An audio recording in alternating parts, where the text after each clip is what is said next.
He came home early, expecting the quiet of his luxurious Manhattan apartment, a rare moment of peace after another high-stakes day. But what he found stopped his heart cold. His mother, tied to a chair, terrified, and his white wife, standing over her, wielding a belt. Rage, fear, disbelief, they all collided in one moment. This wasn't just betrayal. This was a nightmare. Every instinct screamed, every memory of love and trust shattered in an instant. He realized nothing in his life had prepared him for this. This is a story about love tested by hatred, courage in the face of manipulation, and the fight to protect family when everything seems lost. Before we dive into the story, I want to feel connected with you all. Wherever you are watching from, your city, your state, your country, drop it in the comments below.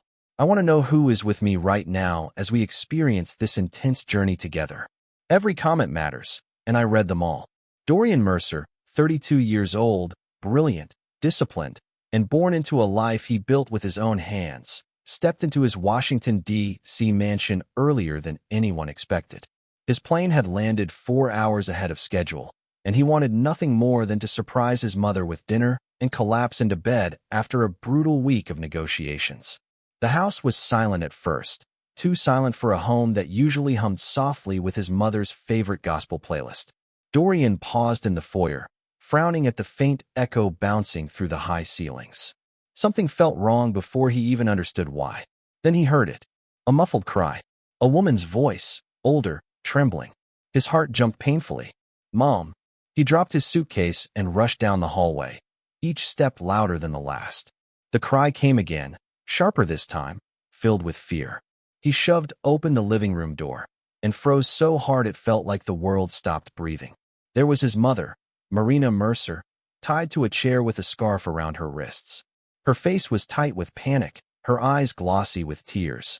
She wasn't injured, but she was clearly terrified and struggling to get free. And standing in front of her was Laurel, his wife. His white, soft-spoken, elegant wife who never raised her voice at anyone. Her hands shook violently, and in her right hand she held a leather belt. Not raised, not striking, but clutching it like she had picked it up in a panic and didn't know how to let go.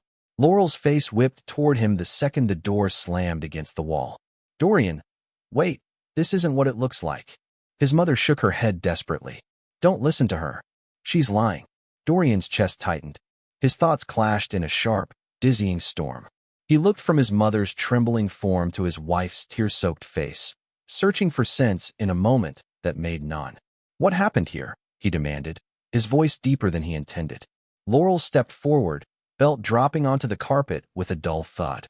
I was trying to stop something from getting worse. Please, you have to listen to me. I didn't tie her. I didn't hurt her. I walked in and found her like this."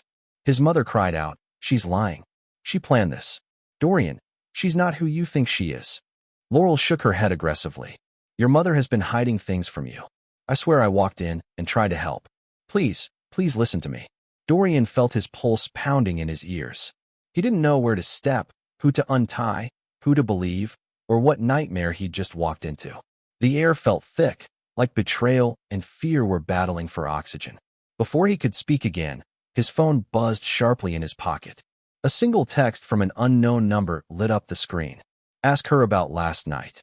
Dorian looked up slowly, his mother glaring, his wife shaking, the belt still lying between them like a dropped truth. And nothing made sense anymore. Years earlier, long before fear, secrets, and confusion ever touched their lives, Dorian Mercer walked into a warm, glittering charity tech gala in Cambridge, Massachusetts. He remembered the night clearly because it was one of the few evenings he wasn't buried in work. Back then, he was still an up-and-coming entrepreneur, not yet the billionaire the world would later call a miracle of discipline and genius. Soft jazz filled the hall, and clusters of wealthy donors chatted beside polished tables of food. Dorian had been invited to speak about youth innovation programs, but he arrived early, giving himself time to breathe. The moment he stepped inside, he noticed a woman standing near the exhibit of student inventions, blonde, tall, dressed in a pale green dress that shimmered under the lights. She wasn't talking to anyone. She was studying a mechanical project with a focus that surprised him. He didn't know her name yet, only that she seemed out of place, but not in a bad way. more like she didn't belong to the noisy world around her. She looked up and caught him staring. He froze for a second, then laughed at himself. She smiled back, small, shy, curious. That was the moment he walked over. "Hi," he said simply. She looked at him like she was trying to decide if "hi" required a complicated answer. "Hi," she finally replied. "I'm Laurel." Their conversation felt easy at first. She asked about the student projects. He asked why she was alone at such a busy event. She admitted she didn't know many people there. She had come with her family, who were networking somewhere across the room. Dorian didn't think much of it, until he noticed her eyes shift nervously toward a group of older white guests watching them from across the hall. Their stares lingered too long, too pointed, too cold. Laurel's smile faltered for a second. "That's my family," she whispered. "They're traditional." Dorian understood what that word sometimes meant. He'd heard it in different forms all his life. But he didn't push. He stayed calm, gentle, letting the conversation stay light. A less intense moment came later, when they went out for coffee the next day. Their first date was awkward in a way that felt almost sweet. She spilled sugar packets everywhere trying to make her drink less bitter. He laughed too loudly at a joke that wasn't that funny. They kept talking over each other, then apologizing at the same time. Still, something good was growing between them. Something simple and honest. But the past has a habit of slipping shadows into bright places. As they left the cafe, a large black SUV pulled up. Laurel tensed immediately. Her father stepped out, a tall man with stern blue eyes and a jaw that looked permanently clenched. He didn't greet his daughter first. He looked straight at Dorian. "Walk to the car, Laurel," he said without looking away from him. Laurel hesitated. "Dad, please, now." She obeyed slowly, worry filling her face. When she was out of earshot, her father stepped closer to Dorian. His voice dropped to a cold whisper, polite enough to hide the threat, sharp enough to make its meaning clear. "Stay away from my daughter." Before the confusion, before the accusations, before the terrible moment in his living room, Dorian's life had always been anchored by one person, his mother. New Jersey wasn't glamorous or rich, but Marina Mercer made it feel like a kingdom built from love, discipline, and a belief that honesty mattered more than anything else. She worked 2 jobs most of his childhood, day shifts at a medical clinic and night shifts cleaning offices, but she never complained. She always said the same thing when she came home exhausted, but smiling. "Integrity builds doors money can't buy, baby. Trust carefully. Give your heart slowly." Young Dorian didn't always understand those words, but he remembered how she said them. Soft but firm, loving but alert. Like she knew life would test him one day. He learned early to watch people, not with suspicion, but with clarity. He watched which neighbors offered help only when someone was watching. He watched which kids borrowed things and forgot to return them. He watched people who talked sweet but acted bitter. His mother taught him to shake hands with confidence, to speak with purpose, and to set boundaries without folding. When he became a teenager, he started selling small computer repair services out of their living room. His mom supported him, even when wires and tools cluttered the carpet. On her rare days off, she sat on the couch and listened to him explain his business dreams with the excitement only a determined teen could have. "You're smart," she always told him. "But the world is full of people who smile while planning to knock you down. Don't ever ignore the feeling in your stomach when someone's spirit don't sit right." Her warning stuck with him for years. That feeling, his mother's described stomach signal, would one day return with a force he didn't understand. But before that, he had to face the first real punch of his young adult life, his first business failure. It happened in his early 20s when he tried to develop an app with 2 classmates. They promised him equal work, equal ideas, equal loyalty. Instead, they took his designs, pitched them without him, and cut him out before the app even launched. He found out through a news article. He remembered sitting on the apartment floor, numb, while his mother placed a gentle hand on his shoulder. "This won't be your last idea," she said. "Fail forward. And baby, trust slower next time." He did. And that painful lesson became the root of his future success. Years later, after he built a company worth millions, after he created opportunities for people who reminded him of his community, he finally introduced Laurel to his mother. He expected warmth. He expected open arms. He expected his mother to celebrate the woman he loved. But the moment Laurel stepped into the room, Marina's smile faltered, not dramatically, not rudely, but subtly enough that Dorian felt a cold ripple go down his spine. Laurel didn't notice anything wrong. She was polite, cheerful, and eager to impress. But his mother's eyes, they watched Laurel with the same careful intensity she used when something felt off. She hugged Laurel, but her hand tightened slightly on Dorian's arm as she pulled away. Later, when Laurel went to the kitchen to help prepare tea, his mother leaned close and whispered only 5 quiet words that shook him inside. "Son, something's wrong with her." When Dorian moved to New York to expand his company, he imagined a fresh start, new opportunities, new partnerships, new dreams. Laurel joined him a few months later, and at first, everything felt hopeful. Their apartment overlooked the city skyline, and the energy of Manhattan made their days feel bright and full of possibility. But even in their new life, his mother remained the emotional center of Dorian's world. He called her every morning. He visited her in New Jersey every weekend. He sent her groceries, flowers, and little gifts just to make her smile. Laurel said she admired it at first. "It's sweet," she told him. "Most people don't care about family like that." But admiration slowly shifted into discomfort. Discomfort shifted into tension. And tension grew into jealousy she tried to hide, but could never fully bury. It started with tiny comments. "Do you have to call her again? You saw her last weekend. Isn't that enough? Why do you tell her everything?" Dorian didn't understand the problem. He had always been close to his mother. She was his history, his foundation. But Laurel felt like she was competing with someone she could never outrank. Their small arguments slowly began to shape the rhythm of their days. Not explosive ones, just low simmering frustrations that never fully cooled. On some nights, their conversations turned into quiet debates about work-life balance. Laurel wanted more time with him, more spontaneous outings, more attention. "You're always buried in work," she said one evening as he typed emails at the dining table. Dorian replied calmly, "I'm building something for us. This is what growth looks like." "But what about building us?" she whispered. He closed his laptop, rubbed his forehead, and tried to reassure her. "I'm here, Laurel. Even when I'm tired, even when my schedule is crazy. I'm here." She nodded, but her eyes said she didn't fully believe it. In the quieter moments, she glanced at his phone whenever it buzzed, always looking a little worried it might be his mother. Dorian noticed, but he didn't want to make assumptions. Still, something unspoken sat between them, something Laurel didn't name, and something Dorian didn't investigate. One afternoon, after a particularly stressful week, they argued again, but this time, it wasn't over work. It was over his weekend visit to New Jersey. "I just want one weekend with you," Laurel said, folding her arms across her chest. "You can come with me," Dorian offered gently. Laurel shook her head. "That's not the point. You don't see how much space she takes in our relationship." Her words stung, not because they were cruel, but because they were true in a way he never thought of before. They went to bed without resolving anything. Laurel lay awake, staring at the ceiling, her thoughts racing. The next morning, Dorian left early for a meeting, kissing her forehead before he stepped out. Laurel waited until she heard the elevator doors close. Then she reached for her phone. Her fingers hovered over the screen for several seconds before she finally dialed a familiar number. When the call connected, she stepped into the bathroom, closed the door quietly, and spoke in a low voice filled with frustration and something darker.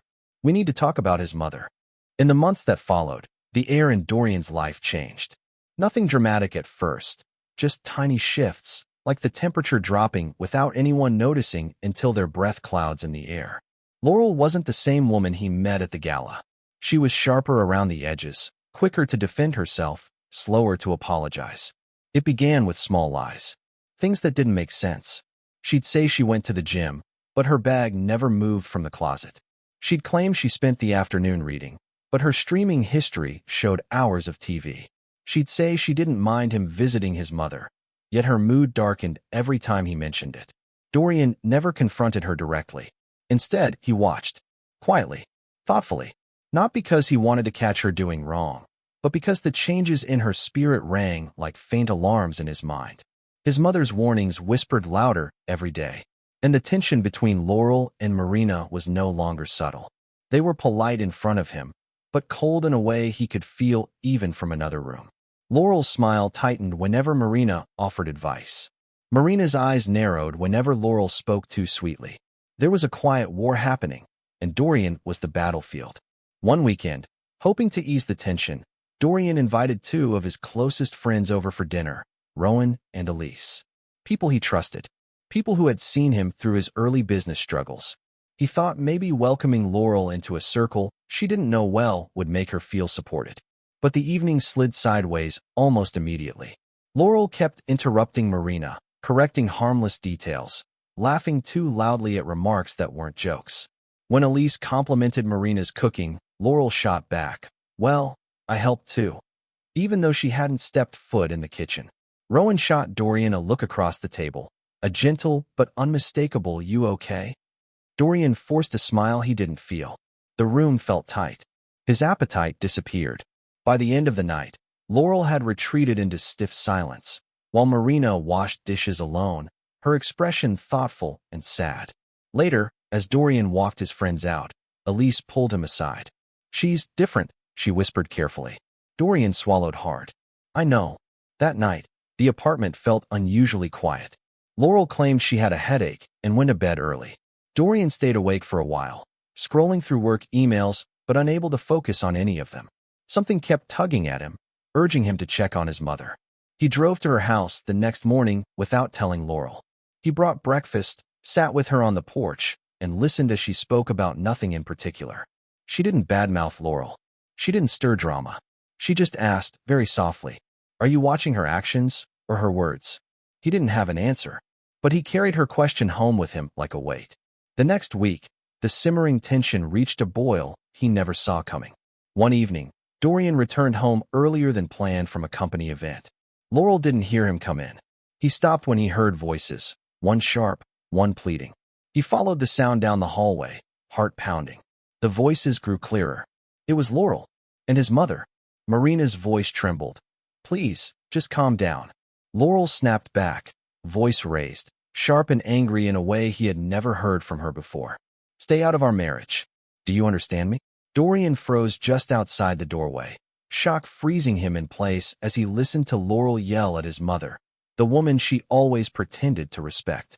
Laurel said her brothers were coming only for a quick visit, but the moment they stepped into the New York apartment, Dorian felt the air tighten. They arrived from New Hampshire with loud voices, heavy boots, and expressions that seemed carved from distrust. Their names were Briggs and Colton, two men with matching jawlines and matching stares that slid over Dorian like he was an unwelcome guest in his own home. Briggs nodded stiffly when Dorian offered his hand. Colton didn't shake it at all. Laurel pretended not to notice the tension, but Dorian saw the flicker of discomfort in her eyes. Still, he tried to keep the peace. He cooked dinner himself, hoping the warmth of a homemade meal would soften the edges of the evening. Laurel set the table, her hands trembling just slightly. Whether from stress or fear, Dorian couldn't tell. The brothers sat with their arms crossed, glancing at each other any time Dorian spoke, as if silently judging every word that came out of his mouth. When Marina arrived, invited by Dorian in an attempt to build a bridge, Laurel's brothers stiffened at the sight of her. The silence that followed was so thick it almost felt physical. Marina greeted them kindly, offering the same warmth she gave strangers at the grocery store. "Nice to meet you both," she said. Briggs muttered a quiet, "Yeah," while Colton stared at the floor. Dorian's jaw tightened. The message was loud without being spoken. They didn't respect his mother. They didn't respect him. But dinner went on. At first, conversation was choppy, filled with forced politeness and quick glances. Laurel kept jumping in with jokes that didn't land. Dorian kept redirecting the tension with light topics, sports, weather, upcoming holidays. Marina floated through the discomfort with grace, complimenting the meal, asking about the brothers' work, and finding the small things people usually appreciate. Slowly, very slowly, the atmosphere shifted. Briggs cracked a small smile when Marina mentioned she loved fishing. Colton relaxed enough to tell a short story about his truck slipping on ice during a snowstorm. For a brief moment, the room didn't feel like a battlefield. It felt normal, a fragile truce. Laurel looked relieved, like she'd been holding her breath for hours. But peace built on cracks never lasts long. When dinner ended, Marina offered to step outside for some fresh air. Dorian walked her to her car, happy the night seemed to be ending better than it started. The street was quiet, the city lights softening into a warm glow. "Thank you for coming," Dorian told her as she unlocked her door. But then he saw it. His mother's car door had deep, jagged scratches carved into the paint, violent strokes that spelled nothing but hatred. The side mirror was smashed. Someone had stomped on the hood hard enough to leave a dent. Dorian froze. The damage wasn't random. It wasn't accidental. It was targeted. Marina gasped softly, her hand covering her mouth. "Oh my goodness." Dorian's heart hammered in his chest as the truth settled like ice in his veins. Someone had vandalized his mother's car, and whoever did it had done it while they were all inside. Dorian stood frozen in the living room, his pulse pounding so hard he could feel it in his throat. The belt lay on the floor exactly where he had dropped it, silent, harmless, but carrying the weight of everything he thought he understood about Laurel. Just minutes earlier he had walked in, seen Laurel standing stiffly by the sofa, hiding something behind her back, and then the belt slipped from her hand. The moment was fast, confusing, and jarring enough to rattle him to his core. Laurel kept repeating the same words, her voice shaky but determined. "It's not what you think. Dorian, please, listen to me." But Dorian couldn't form a single response. The room felt smaller with every breath he took. He wasn't angry. He was unsettled, trying to assemble scattered pieces of a picture that didn't make sense. He sank into the nearest chair. "Just tell me what was happening," he finally managed. Laurel's eyes darted toward the window before returning to him. "I was cleaning the shelf. The belt fell from one of your old boxes. I swear that's all it was." Her explanation wasn't impossible, but her tone carried a sharp, frantic edge, and her hands wouldn't stay still. Before Dorian could say more, Laurel grabbed her purse. "You're scaring me with this silence. Maybe we should call someone. Maybe the police, just to clear everything up." He didn't argue. He was too tired to. They both knew calling the police wouldn't magically produce answers, but it would at least fill the space between them with something other than suspicion.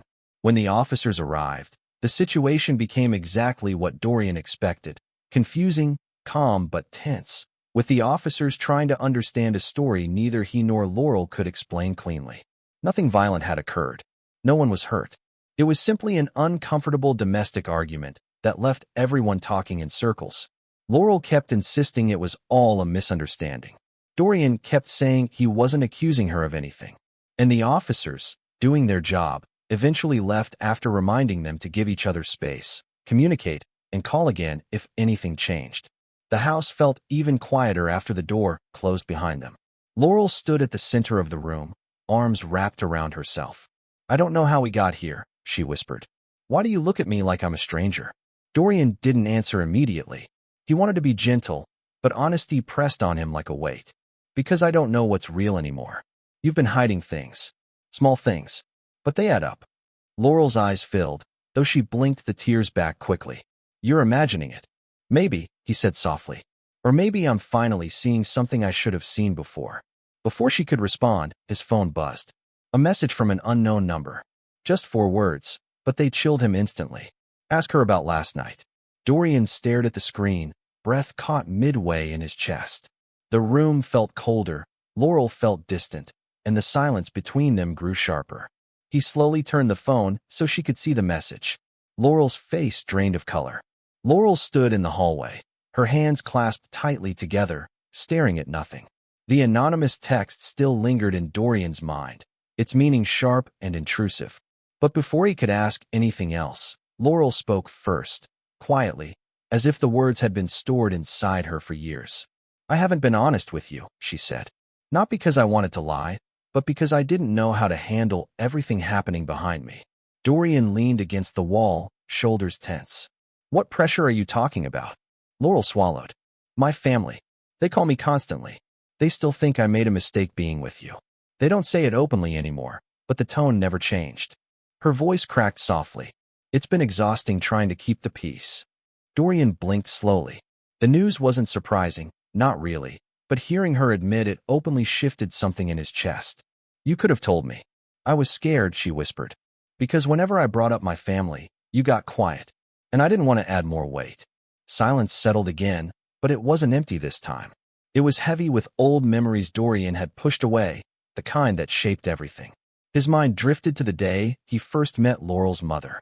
It was during a weekend visit to New Hampshire. The house was spotless, coldly elegant, and Laurel's mother had examined him as though he were a guest arriving uninvited to a private event. Things were polite, on the surface. But at dinner, when Dorian complimented Laurel's courage about pursuing her own path, her mother gave a thin smile and quietly murmured something under her breath. Dorian didn't catch it. His mother did. She stiffened, turned slowly, and asked Laurel's mother to repeat herself. Laurel's mother laughed it off, claiming it was a comment about the weather. But the tension that filled the dining room afterward was unmistakable. Dorian had spent the rest of the night watching the subtle shifts, side glances, forced smiles, unspoken judgments. That was the moment he realized Laurel's family wasn't simply traditional. They viewed his mother as someone to look down on, someone outside the lines they believed should be drawn. Back in the present, Dorian closed his eyes, steadying his breath. He had been dealing with stress for months, sleepless nights, sudden irritability, overwhelming pressure. A coworker had recommended therapy, and after several canceled appointments, he finally tried it. It helped him slow down, breathe, process. It didn't solve everything, but it helped him see where old wounds were influencing new fears. He exhaled now, reminding himself to stay calm, to give both of them space to speak without judgment. "Laurel," he said gently, "what happened last night? And why would someone send that message?" Laurel hesitated. "I don't know who sent it. But there's one thing I've been hiding. Something I wasn't ready to explain." Dorian's brow tightened. "What is it?" She looked at him, eyes filled with regret. "I've been texting your mother." The words hit like cold water. He straightened. "Texting her? About what?" Laurel clasped her hands even tighter. "I didn't want to go behind your back. I felt like she didn't trust me. I thought talking to her privately would help fix things. But then it got complicated." "Complicated how?" he asked, voice barely above a whisper. Laurel didn't answer. And for the first time, Dorian felt a new kind of fear, not from what he saw, but from what he didn't know yet. Dorian woke the next morning to his phone buzzing. He had barely slept, mind replaying Laurel's confession about secretly texting his mother. His pulse quickened as he unlocked the screen. Another message from the unknown number. "She wasn't alone yesterday." The words made his stomach twist. Who was she with? He wondered. The message implied a secret he didn't want to believe. Dorian felt the old instinct rising. Watch, observe, understand. Just as his mother had taught him years ago. He couldn't ignore it. He needed answers.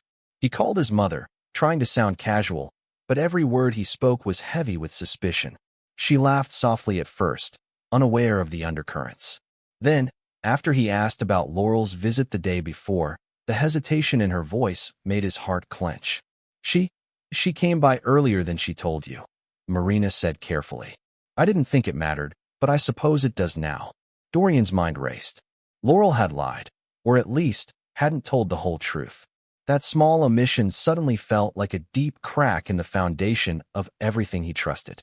He hung up, pacing the apartment, the city outside blurring into streaks of light from his moving thoughts. When Laurel returned home that afternoon, her face was pale and red around the eyes. Dorian didn't speak. He stayed silent, watching her, his distance a wall she couldn't scale. I wanted to tell you," she whispered, voice trembling. "I didn't mean to hide it." Dorian shook his head slowly. "You did hide it. You went behind my back. How am I supposed to believe anything else?" Laurel's body shook as tears spilled over. She sank to the edge of the sofa, covering her face with trembling hands. "I thought I was helping," she sobbed. "I didn't want to upset you. I was just trying to fix things."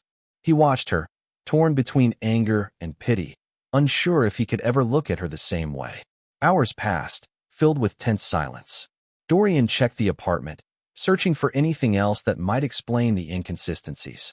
He moved to the study, a room Laurel rarely used, and something caught his eye. A small blinking light, almost hidden behind a stack of books. His chest tightened. He knelt down, reaching carefully, and realized what it was. A tiny recording device, partially concealed, wires snaking into the shadows. It hadn't been there before, or at least, he hadn't noticed it. Dorian's fingers hovered over the device. His mind spun, trying to piece it together. Was this Laurel? Or someone else? The possibilities raced faster than he could process. The room felt suddenly smaller, oppressive, filled with secrets he hadn't yet uncovered. He held the device, staring at it, every instinct in him screaming. This wasn't just about a text anymore. This was about trust, manipulation, and the unknown truths he hadn't seen yet. Outside, the city continued its normal rhythm, unaware of the storm brewing in the Mercer apartment. Dorian exhaled slowly, heart hammering. Whoever had put the recorder here had a plan, and he was going to find out what it was, one way or another. The walls of his home, once a sanctuary, suddenly felt like a trap. Dorian paced the apartment for the better part of the morning, the small recording device clutched tightly in his hand. Every corner of the room seemed charged with suspicion, every shadow a possible clue. He knew he had to act, but carefully. He couldn't explode in anger without risking more damage. First, he confronted Laurel. She sat stiffly on the edge of the sofa, hands folded in her lap, eyes wide with a mixture of fear and guilt. "I found this," he said, holding up the recorder. Her breath hitched. "I need you to explain now. Everything. Why it's here, who you've been talking to, and why you lied about visiting my mother." Laurel's lips trembled. I don't know who put that there. I swear. I went to see your mother yesterday. Yes, but it wasn't secret. I only didn't mention the timing because I didn't want to worry you. I wasn't hiding anything from you, Dorian." He watched her, the tension in her posture, the slight hesitations, the subtle shifts in her eyes. He wanted to believe her. He wanted desperately to trust her. But the weight of the anonymous texts, the strange timing, and now the hidden device gnawed at him. He needed another perspective. Later that day, he drove to Maryland to visit his old mentor, Jonas Crawford, a man who had guided him through his earliest business struggles, the man who had taught him that success and perception were inseparable, but that integrity was everything. Jonas listened silently as Dorian recounted the situation, his voice tight, shoulders tense. Jonas nodded slowly. "Dorian, you're not imagining it. Something doesn't add up here. But be careful. Sometimes people hide in plain sight, and sometimes the most obvious lies are the ones we want to believe." Dorian exhaled, a mixture of relief and frustration. He wanted clarity, not riddles. Jonas noticed the look on his face. "I want you to be thorough," Jonas said, "and cautious. I've seen people get burned because they ignored small signs." Dorian nodded, though the weight of distrust pressed harder on him with every passing second. As he prepared to leave, Jonas's face darkened. "There's something you should know," he said, lowering his voice. "Years ago, before you and Laurel got serious, I once saw her meeting someone, outside the house, late at night. I didn't think much of it at the time. It didn't look like an accident or coincidence. I didn't say anything because I didn't want to meddle in your life, but now, it might be relevant." Dorian's stomach twisted. "Meeting someone? Who?" Jonas shook his head. "I don't know. I didn't recognize him, and I didn't see what they were doing. But I remembered it because you were in love with her, and something felt off. Maybe nothing, maybe everything. I didn't want to cloud your judgment back then. I didn't expect it would matter now." Dorian left Jonas's office with a storm in his chest. The city blurred past the car windows, a mix of sunlight and shadows. He thought about Laurel, the hidden device, the texts, and now Jonas's warning. He realized he had to face both truths, the one Laurel had told, and the one Jonas remembered. And he had to do it before secrets consumed everything he had worked for, including his heart. But as he returned to New York, a chilling thought settled in his chest. Someone in Laurel's life, or perhaps someone connected to hers, had been watching all along.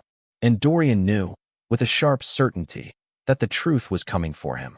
Dorian's mind drifted back to months before their engagement, when the tension between him and Laurel's family had first become impossible to ignore. Her parents had never welcomed him, but the subtle comments, the icy glances, the veiled warnings had escalated into outright opposition. Her father, in particular, had a way of speaking to Dorian that cut deeper than any insult could. "You don't belong in our world," he had said during a formal dinner. "Think carefully about what you're doing, son." Dorian had left that night furious, but he also remembered the quiet lessons Marina had instilled in him. Integrity, patience, the ability to prove one's worth without anger. He threw himself into every project, every deal, every late-night meeting, not to show off, but to create a life that couldn't be denied. Laurel had witnessed it, too.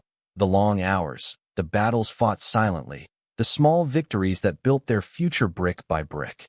Despite her family's interference, She had never wavered publicly in her support. She would meet him after midnight, clutching a cup of coffee, whispering encouragement, reminding him why he fought so hard for the life they were building together. There had been moments of reprieve, too. Dorian remembered one evening, months after her brothers had stormed out of an argument over their relationship, when they sat together on the rooftop of his New York apartment. "I don't care what they think," Laurel had said softly, eyes glistening with tears. "I only care about us."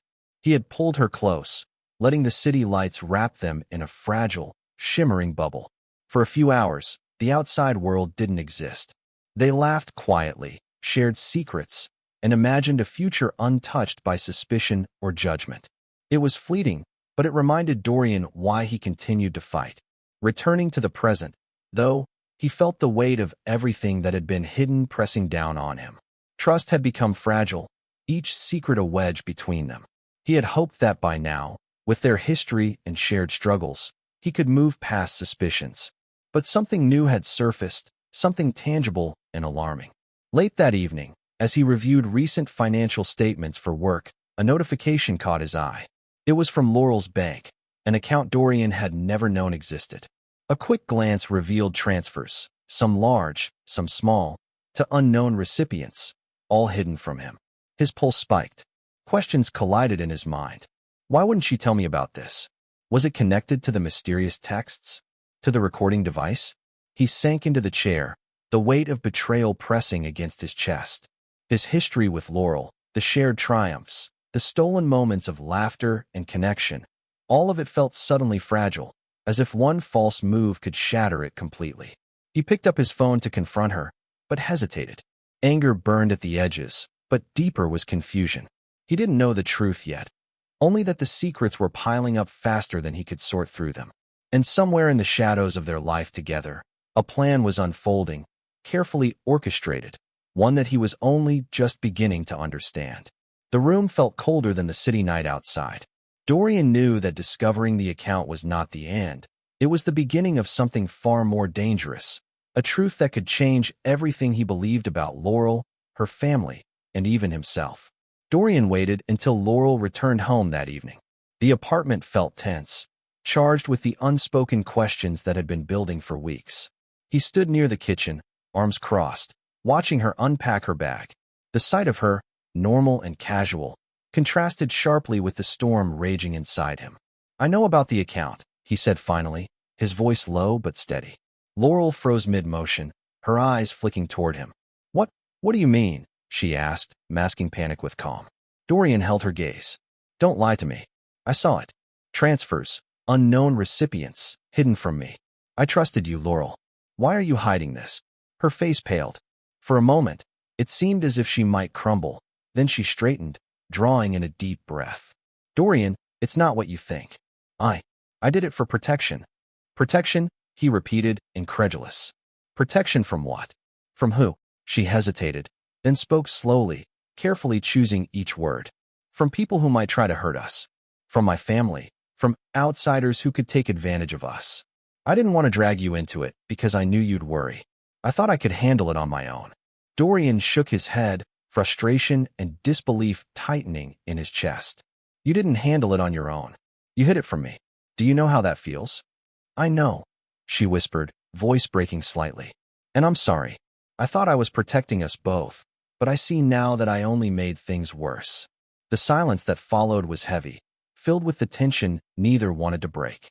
Dorian felt betrayed, but a part of him understood her intention, even if the execution had been disastrous. Neither spoke for the rest of the evening. Dorian slept in the guest room, Laurel in the master. The separation, though calm, felt like an invisible barrier stretching wider between them. The apartment that had once been a sanctuary now felt like a stage for mistrust and secrets. In the middle of the night, Dorian's phone buzzed with a message, but this time it wasn't from the anonymous number. It was from his mother. He picked it up quickly, expecting a small update or casual greeting, but the words on the screen froze him. "Dorian, I don't feel well. I can't stand. Help me." His heart lurched. He dropped the phone and ran to the living room, panic surging with every step. Laurel was awake instantly, standing behind him, eyes wide. "What's wrong?" "She's collapsed," he gasped, grabbing his keys. My mother, she's collapsed. They both rushed to Marina's apartment in New Jersey, driving through the dark streets with dread pressing on them from all sides. Dorian's mind raced, replaying the last weeks of chaos, secrets, and tensions. All of it felt like it had led to this, an extreme moment that couldn't be ignored, that demanded immediate action. When they arrived, Marina was on the floor, pale and trembling, barely conscious but breathing. Dorian dropped to his knees beside her, gripping her hand, heart hammering with fear. Laurel hovered near the doorway, guilt and worry mirrored in her eyes, as if her secrets had somehow contributed to this moment. For the first time, all the disputes, the hidden accounts, the lies, they all felt small compared to the immediate, terrifying reality of someone he loved in danger. Dorian's pulse raced, adrenaline flooding his system. The quiet storm of suspicion and mistrust had exploded into a life-or-death crisis.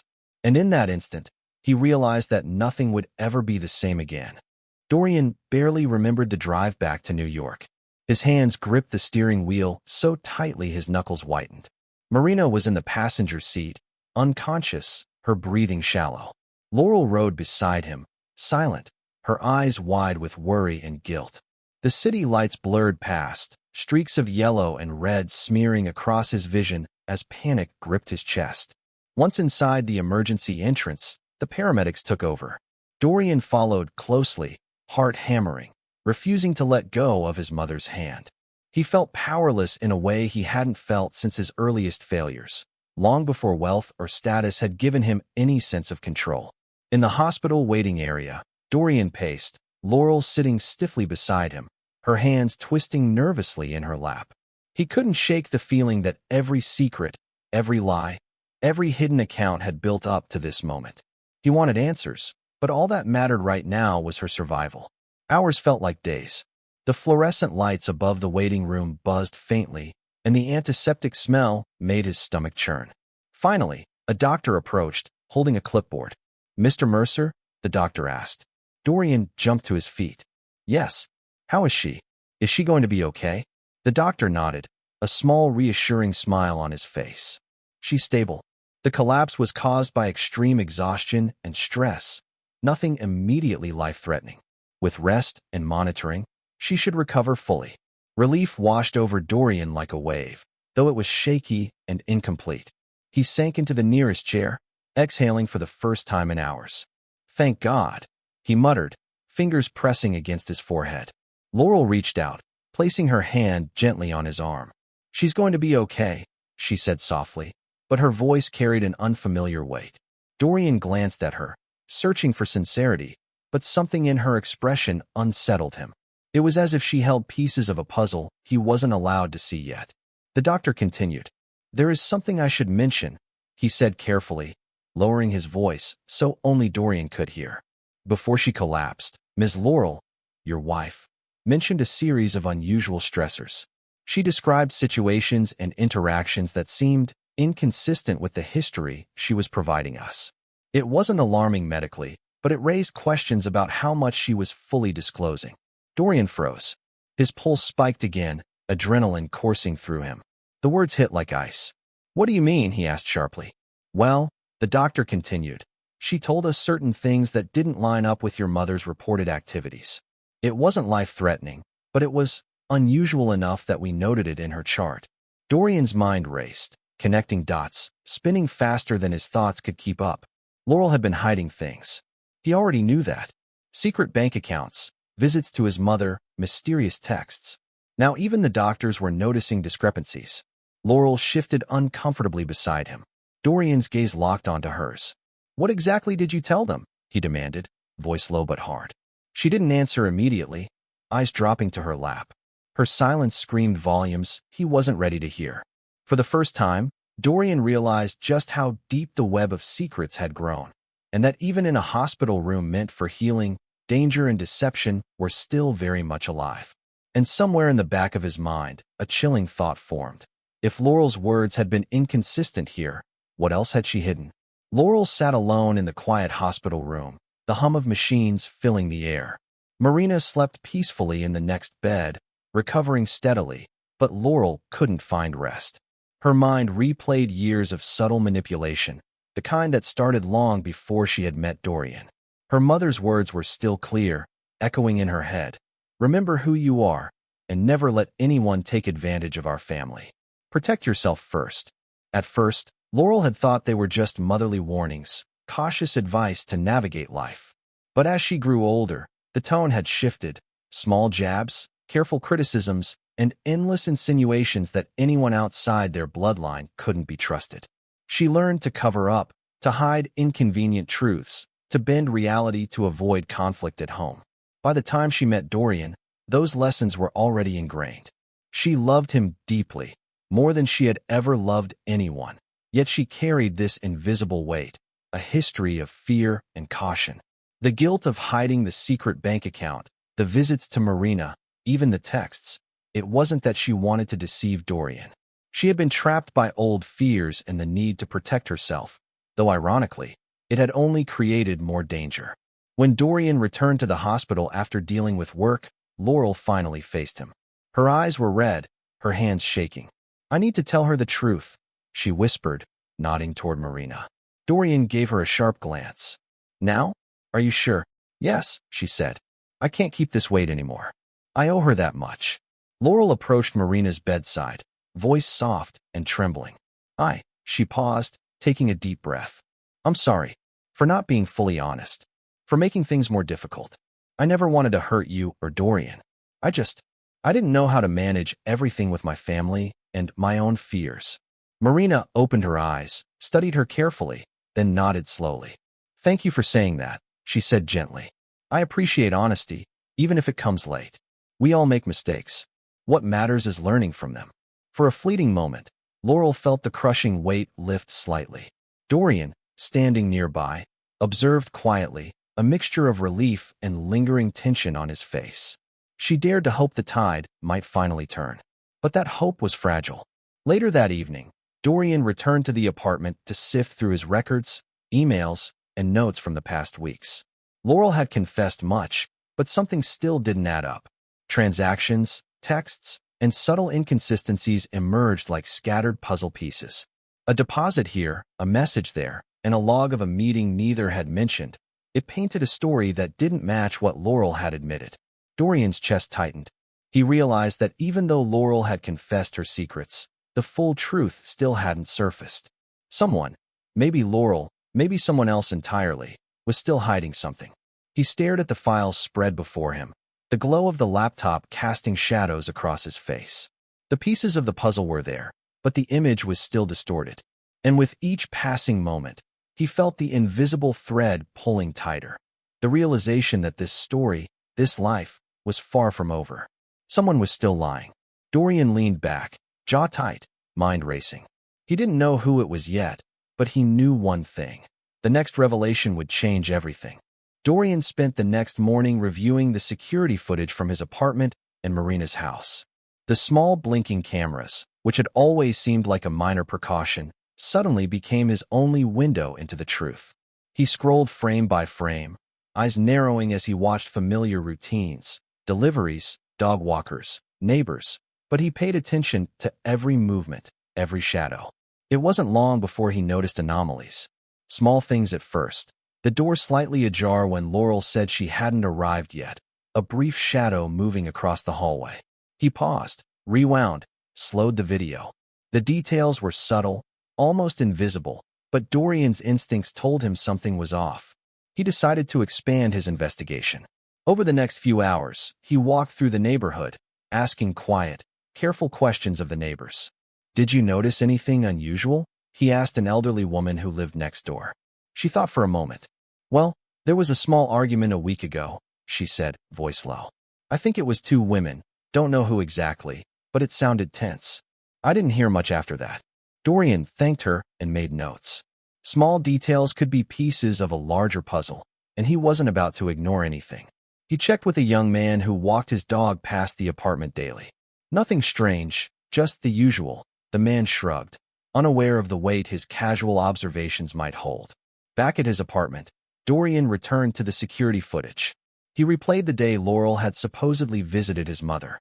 The timestamp ticked slowly, every second stretching as his heart pounded. And then he saw it. Someone, he couldn't yet tell who, entered the building before Laurel arrived. Their movements were careful, deliberate, almost invisible to anyone glancing casually. The person moved through the lobby and up the stairs, lingering near the door to Marina's apartment. Dorian paused the footage, squinting at the figure. It wasn't Laurel. He rewound and played it again, frame by frame. The person's features remained obscured, but the posture, the deliberate caution, it was someone who knew exactly what they were doing. Dorian's pulse quickened. His mind raced through possibilities. Was it Laurel's family? Someone she knew? Or someone else entirely? Someone intent on creating chaos and distrust between them? He leaned back, exhaling sharply. The room felt smaller, the air thick with tension. Every secret, every hidden detail, every omitted truth. Suddenly it all pointed to something bigger than he had imagined. Laurel had been hiding her own pressures. Yes, but this? This suggested another player entirely. Someone who had entered Marina's home undetected. Someone capable of manipulation and deception. He felt a flicker of both fear and determination. The stakes had escalated. This was no longer about mistrust between him and Laurel. This was about uncovering a scheme that had infiltrated his life, threatening everything he cared about. Dorian closed the laptop slowly, jaw tight, hands trembling slightly. He knew he couldn't confront Laurel yet, not until he understood who had really been in the house. Someone was still lying, and he intended to find out who, no matter the cost. Dorian stared at the paused footage, jaw tight, mind racing. He had replayed it dozens of times, studying the figure's gait, the shadowed profile. Something about the posture seemed familiar, like a memory tugging at the edge of his consciousness. He cross-referenced faces from Laurel's family albums. There? A fleeting glance of the jawline, the stance, the hands. It was her cousin, Garrett. He had heard stories about him growing up, an uncle's son from New Hampshire, always quick with a smirk, always carrying subtle prejudice under polite manners. Dorian remembered the whispered warnings from neighbors during visits. Watch him, some had said quietly. He's trouble. He doesn't like outsiders. The revelation hit Dorian like ice. Laurel's family hadn't just disapproved. They had an active, deliberate element working against him. This cousin had infiltrated Marina's house, setting the stage for mistrust, doubt, and fear. But Dorian knew he couldn't jump to conclusions, not without confirming it directly with Laurel. He needed her to tell him herself, to see if she had been forced into complicity or if she had been hiding more than she admitted. When Laurel returned to the apartment that evening, Dorian approached her calmly. His hands were steady, voice firm but not accusing. I need to know everything, he said, eyes locked on hers. I found Garrett. He was at my mother's house before you arrived. Did he ask you to cover for him? Laurel's eyes widened, and she froze. She opened her mouth, then closed it, hands trembling at her sides. Dorian waited, giving her the space to speak. I didn't want to tell you, she whispered finally, voice breaking. He pressured me. He said if I didn't play along, my family would be angry at me, and he threatened to make my life miserable. I thought I was protecting you, protecting my mother, by keeping quiet. Dorian inhaled slowly, trying to contain the mix of relief and fury bubbling inside him. You mean all the hidden messages, the timing, the account? It was him? She nodded, tears spilling freely now.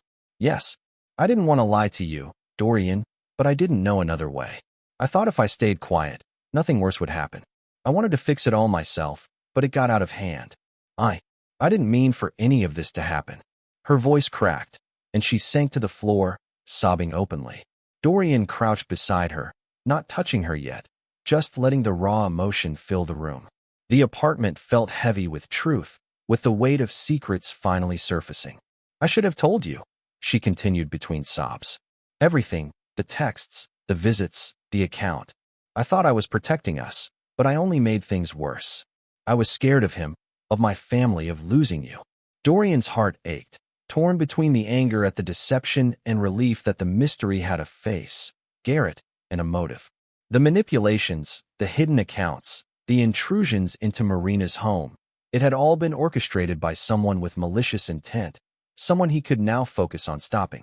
For the first time, Dorian realized that although Laurel had lied, it had not been out of malice.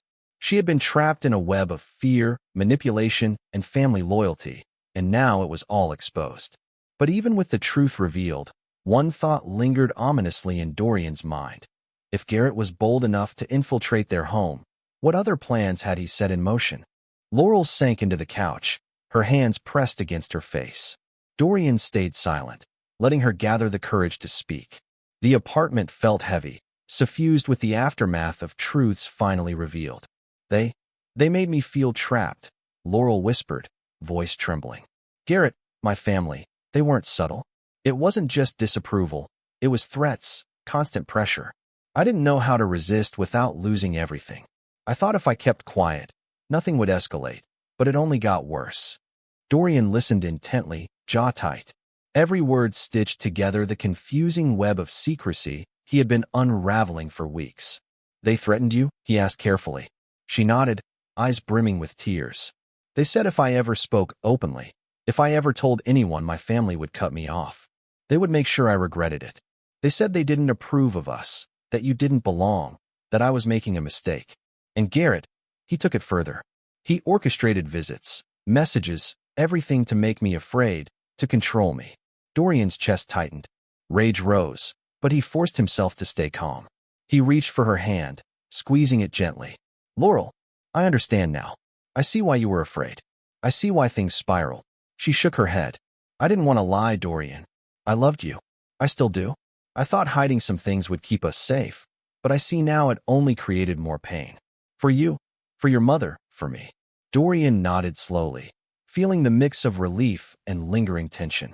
He knew forgiveness would take time, but clarity had arrived.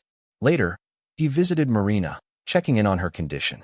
She was awake now, sipping tea, a gentle smile on her face despite the ordeal. Dorian, she said softly, I know things have been complicated, but you're handling it with care, and that's what matters. Trust your heart. He smiled faintly, grateful for her perspective. I just want everyone safe, he admitted. Marina nodded, reaching for his hand. And you will be. Just stay focused and calm. Returning home, Dorian felt a rare moment of quiet, the storm within slowly subsiding. But that calm was shattered as the front door burst open, a force of tension entering with it. Garrett. His cousin's face was flushed with fury, eyes blazing, lips pressed into a tight line. He stormed into the living room, slamming the door behind him. What the hell is going on? He barked. I know you've been digging. I warned you not to get involved. Dorian's heart pounded, adrenaline surging. He stepped forward slowly, hands raised slightly. Garrett, you need to calm down. What are you doing here? Garrett's glare shifted toward Laurel, his anger almost palpable. Don't pretend you're innocent, he spat. You're in over your head. You've ruined everything. Laurel flinched, hands trembling at her sides. Dorian's mind raced. He knew confrontation was inevitable, but he hadn't anticipated the sudden, furious arrival of the cousin who had caused so much chaos already. The air between them crackled, tense and dangerous. Dorian realized the conflict wasn't over. In fact, it was just beginning. And in that moment, he understood. Garrett wasn't just a problem.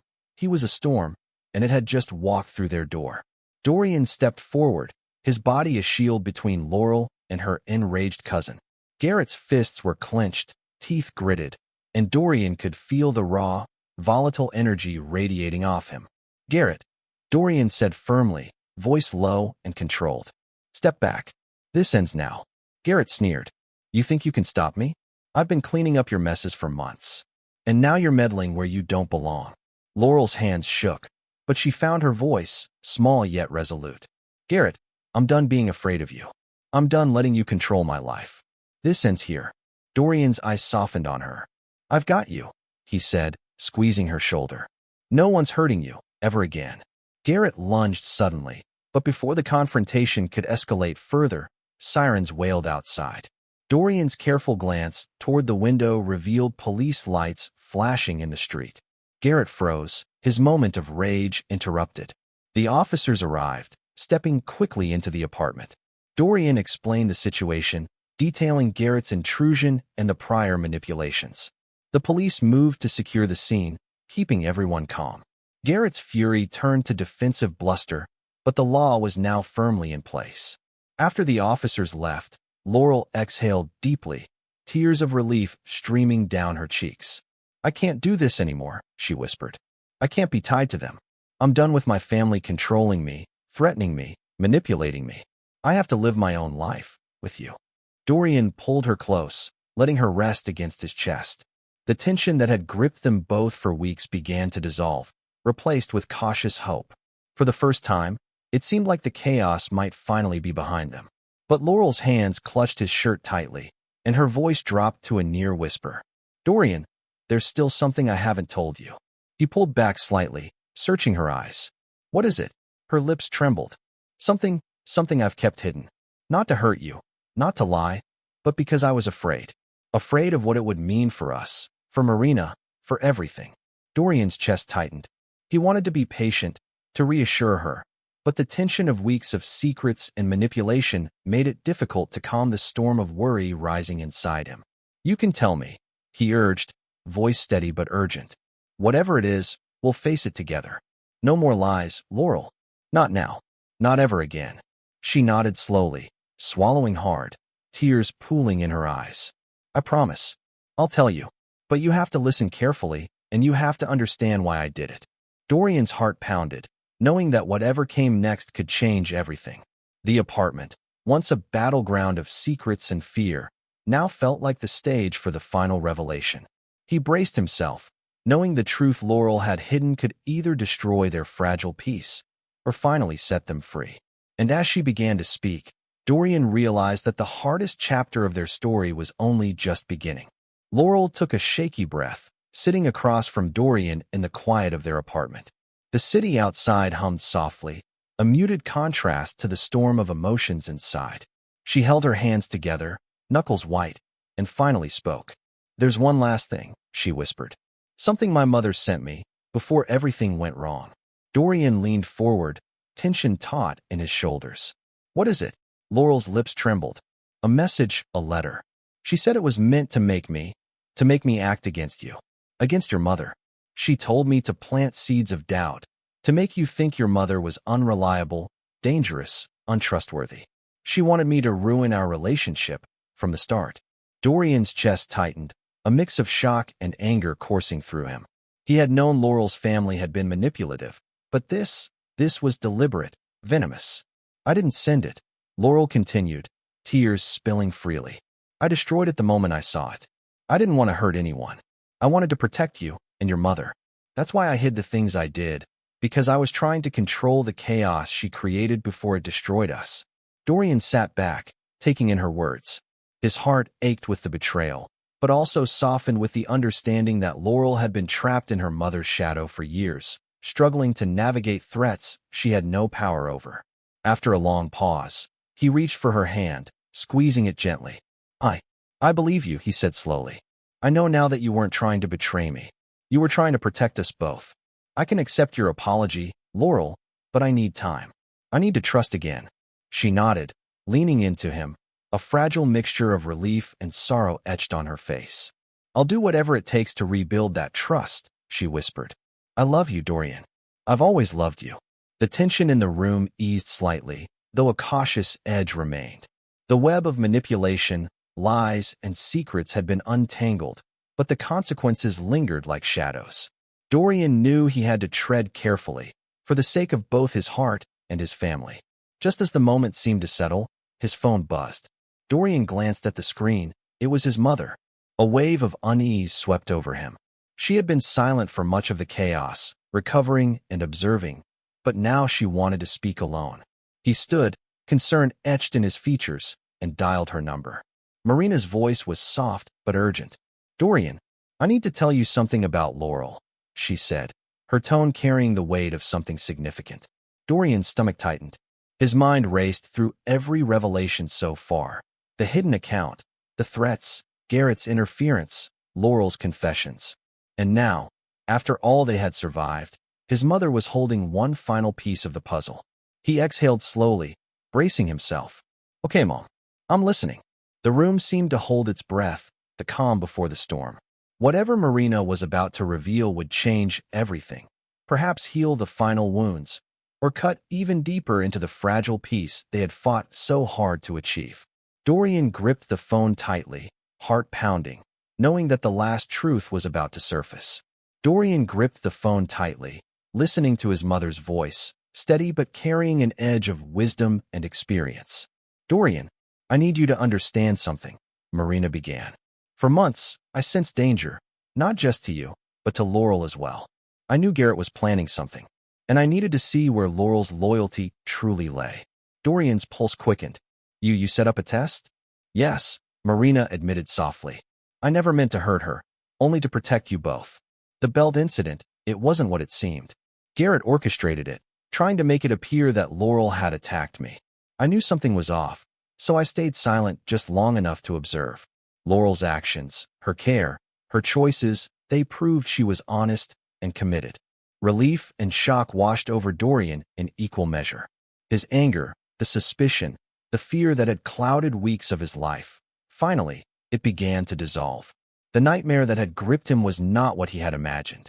He sank into his chair, exhaling slowly. So everything, all the chaos, the hidden account, the secret visits, it was manipulation from her family. "And you knew it?" "Yes," Marina replied. "I only wanted to make sure she loved you for who you are, and that she would protect our family if someone tried to destroy it from within." Dorian closed his eyes, absorbing the weight of her words.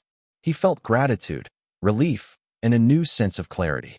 Laurel had been honest in the ways that mattered most, and his mother had acted out of love and foresight. When he returned home, Laurel was waiting, still tearful but calmer. Dorian pulled her close, letting her feel the warmth and strength of his forgiveness. "You did everything you could," he whispered. "We survived the lies, the threats, the fear, and we'll rebuild together." Laurel rested her head against his chest. "I was terrified, Dorian, but I never stopped loving you, and I never stopped wanting to protect you and your mother." Dorian nodded, a quiet resolve settling over him. "We'll set boundaries. We'll face threats together, and we'll heal. But no more secrets, Laurel. From now on, we're honest, always." The apartment seemed lighter, brighter somehow, filled with the echo of their shared breaths. Dorian looked out the window at the city skyline, thinking of all the pain, the misunderstandings, and the manipulations that had nearly destroyed them. He realized something profound. Empathy, understanding, and courage could break the cycle of fear and generational hate. One act of kindness, one honest confession, one moment of courage. These were the forces that could heal wounds that centuries of prejudice had created. He turned to Laurel, smiling softly.